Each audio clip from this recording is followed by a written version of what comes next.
A Berea family is mourning the loss of a loved one after he was hit and killed by a car. A group of 5 friends is recovering tonight after an early morning crash.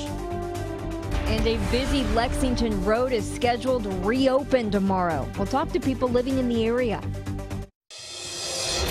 Tracking, alerting, protecting. WKYT News starts now with breaking news. A man is recovering tonight after police say someone shot him. Thanks for staying up with WKYT. I'm Kristen Kennedy. The shooting happened just before 10 on Warfield Place in Lexington. Police say someone robbed the man and then shot him in the left thigh. They took the victim to UK Chandler Hospital. Officers say with non-life-threatening injuries. Police have not made any arrests yet. Those who knew him say he was a good father and loved his family. Tonight, the family of a Madison County man hit and killed wants answers. Police found the body of 71-year-old Billy Croucher on the side of the road late Friday night. Investigators believe a driver hit him, but so far they haven't found that driver. Tonight, WKYT's Sam Smith is talking to Croucher's son. He has our top story at 11. He was a good man, loved his family. 71-year-old Billy Croucher died Friday night. Officials say he was hit and killed by a car. I got a 9-month-old boy, his first grandchild, and he's never going to know him. His son wants to know why the driver didn't stop. Could have been an accident, very well, you know. His mental shape was getting bad, you know what I mean? He could have walked right in front of somebody, but, you know, they didn't have to leave him laying there. I wish that somebody would come forward. Investigators don't have a description of the vehicle and are asking for clues from witnesses. I wish somebody would come forward, you know, give us a little closure. Folks that live around here say this is a busy intersection, and it's difficult to sometimes pick out what's noise from traffic and noise from a crash. There was just really literally, I heard nothing. I mean, just the usual traffic. I wish I had of. Croucher's family doesn't know why he was in the Prospect and Forest Street area, but they do say it's common for him to go on walks. They say if there was anything going on in town, he wanted to be a part of it. They say he loved being involved in the community. No, he's just a great guy, good father, good man. Just cut short, you know. In Berea, Sam Smith, WKYT. Croucher's family plans to hold his funeral at Lakes Funeral Home in Berea. They have not yet set a date. Today marks 2 years since 3 people died inside a Danville thrift store. Store owners Michael and Angela Hawkins Smith, along with customer Daniel Smith, were inside ABC Gold Games and More when they were shot to death. Police charged Kenneth Keith, a former preacher, with the 3 murders. He has pleaded not guilty. Keith is due back in court next month. The Hawkins Smiths left behind 2 children. Deputies in Jessamine County are investigating a crash that sent 5 friends to the hospital. Early this morning, deputies say the driver lost control of his truck on River Road and rolled down a hill into an embankment. All 5 people in that truck went to the hospital. We're told 4 of them are expected to be okay. The mother of one, Diane Clift, is grateful her son wasn't more seriously injured. I just hope he's as thankful as I am that he's alive and well. Yeah, they're so young and they just don't understand what we know as we grow older. But I just hope he realizes how fortunate he is to walk away. Crews airlifted 1 person, Morgan Walker, to the hospital. Cliff says Walker has life-threatening injuries. Lexington police are trying to figure out what caused a driver to crash into a home this afternoon. The wreck happened just after 12:30 at a house on the corner of Malibu Drive in Belafonte. Firefighters took both the driver and passenger to the hospital. The homeowner wasn't there when the wreck happened.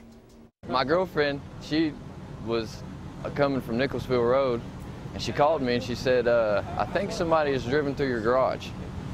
And I was like, I thought she was kidding for the longest time. I was like, you're joking, no way. Here I come, barreling down through there, and there's 15 fire trucks, 20 cop cars, and I look, and there's a car in my garage. Paint splattered everywhere, it's a mess. Firefighters say there is no major structural damage to the home. As for the garage, they are not letting anyone in it until crews repair it. A Breathitt County mother is facing serious charges tonight. Police say she intentionally harmed her child and lied to police about what happened. Police arrested Marlinda Hall Wednesday. She told police she was pushing her two-month-old in a stroller when a four-wheeler ran them off the road. Hall then told police she pushed the stroller down an embankment and her baby hit the concrete. According to her arrest citation, Hall later confessed she lied. Police say she tried to hurt the child by scratching his head with a pair of tweezers. Hall is charged with child abuse. We have an update tonight on the search for a man with ties to Lexington who is lost in South America. Enrique Rodriguez is a geophysicist. Rodriguez went missing in Bolivia more than 2 weeks ago. His father is now there helping with the search. Overnight, his father told us rescuers will launch 2 separate search parties tomorrow. Families say the area where Rodriguez went missing has a lot of edible vegetation and fish. They hope he is still alive. Many of us in the Commonwealth are starting to get a feel for fall. It looks like the cooler weather will be sticking around for the work week. Meteorologist Jim Caldwell has an early look at your forecast. And it's going to be pleasant out there for you, first of all, with daytime highs in the 70s this week. Very average for this time of year. Tonight, we'll start filtering in a chill. Look at it. I mean, you can see it for the overnight forecast. I think there's going to be a good general area here close to central Kentucky that likely ends up in the upper 40s with more of those low and maybe even a few mid-50s showing up across parts of eastern Kentucky. And you can even see there in the graphical representation of the sky conditions a little more cloud cover to our east. So that'll stabilize the temperatures somewhat and keep them just slightly warmer in eastern parts of Kentucky. There's what Defender is looking like here for you tonight, and pretty quiet throughout the entire area. Let's break down the rest of your Monday. So it's a cool morning. We addressed that. Around 50, kind of just an average number. Another great day, though, with 69 by the time we get to lunchtime. And then heading home, how about 75? That'll come with a mix of sun and clouds. A very, very nice afternoon and evening for you to get the last few days of summer in, because tomorrow we only have 2 beyond that. Keep that in mind as fall comes this week, Kristen. Jim, deputies in southern Kentucky are charging 2 people with crashing a car while driving drunk. The crash happened on Hardin Road Friday night in Laurel County. Deputies say the driver, 19-year-old Austin Ratliff, ran away from the scene. They found him at home later that night. A passenger, Derek Spurlock, is facing an alcohol intoxication charge. 2 minors, we're told, went to the hospital with minor injuries. Also in Laurel County, deputies are trying to find the person wanted for stealing 2 vehicles. They say someone stole a 1997 Jeep Wrangler from a home on Mullins Avenue in London yesterday morning. They later found that Jeep on a farm off Howard Lane and then found a stolen John Deere tractor nearby. We're told deputies are looking for a man in his mid-20s with a goatee, glasses, and a cap.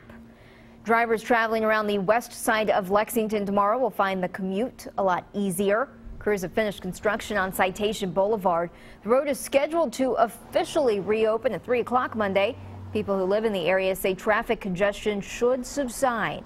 We're hoping that it alleviates a lot of the, residual traffic on our side street. Mayor Jim Gray and state transportation leaders will hold a ribbon cutting ceremony at 2 o'clock tomorrow to open the road. Pope Francis kept to a very busy schedule on his first full day in Cuba. The pontiff met with former Cuban leader Fidel Castro and celebrated Sunday Mass with a huge crowd in Havana's Revolution Square. Chris Martinez has more from Havana. Pope Francis greeted thousands of young people in Cuba Sunday evening. Francis urged them not to give up hope for a better future. Be open to the dreams that the world with you can be different. It capped off a very busy day for the world's first Latin American pope. Little girls gave him flowers while crowds chanted his name. Earlier, the Holy Father held a brief private meeting with Fidel Castro at the former Cuban leader's home. They exchanged books and discussed world issues, including the environment. The conversation was informal and familiar. Fidel's brother Raul, the current president of Cuba, presented the Pope with official gifts inside the Palace of the Revolution, including a huge crucifix. The Pope began the day celebrating Sunday Mass in Havana's Revolution Square. Es un pueblo que camina. Francis told the hundreds of thousands in the crowd to care for one another. Fewer than 10% of Cubans are practicing Catholics, but Talia Gonzalez, who attended the morning mass, believes the Pope's visit may inspire many Cubans to rejoin the church. He is not superficial. He is very human. One of Pope Francis's gifts to Fidel Castro is raising eyebrows. The Pope gave Castro a collection of sermons by Castro's former Jesuit teacher. The priest was expelled from Cuba shortly after Castro came to power. Chris Martinez, CBS News, Havana, Cuba. The Pope travels to the Cuban cities of Holguin and Santiago Monday. A man is in jail in Alabama tonight accused of shooting 3 people inside a church. Police charged James Minter with attempted murder. They say he shot his girlfriend and their newborn during a service this morning. The pastor then tried to wrestle the gun from him, but officers say Minter shot him in the leg. They arrested him about a mile from the Oasis Tabernacle Church. They believe the shooting stemmed from an ongoing domestic fight regarding child visitation. For the 4th time in 2 months, police have arrested the owner of a Western Kentucky amusement park. Will Russell is the owner of Funtown Mountain. Police in Hart County say they arrested Russell late last night for public intoxication, possession of drug paraphernalia, bribery of a public servant, and another charge related to a prescription drug. Russell also faces a marijuana charge and a wanton endangerment charge in Louisville after police say he set his home on fire. He also faces DUI and drug charges in Cave City. Funtown Mountain was shut down last week because of safety concerns. Firefighters in Perry County are trying to figure out what caused a fire that damaged several homes last night. The fire started around 8 on Pine Street in downtown Hazard near the Black Gold Festival. No one was inside the homes and no injuries have been reported.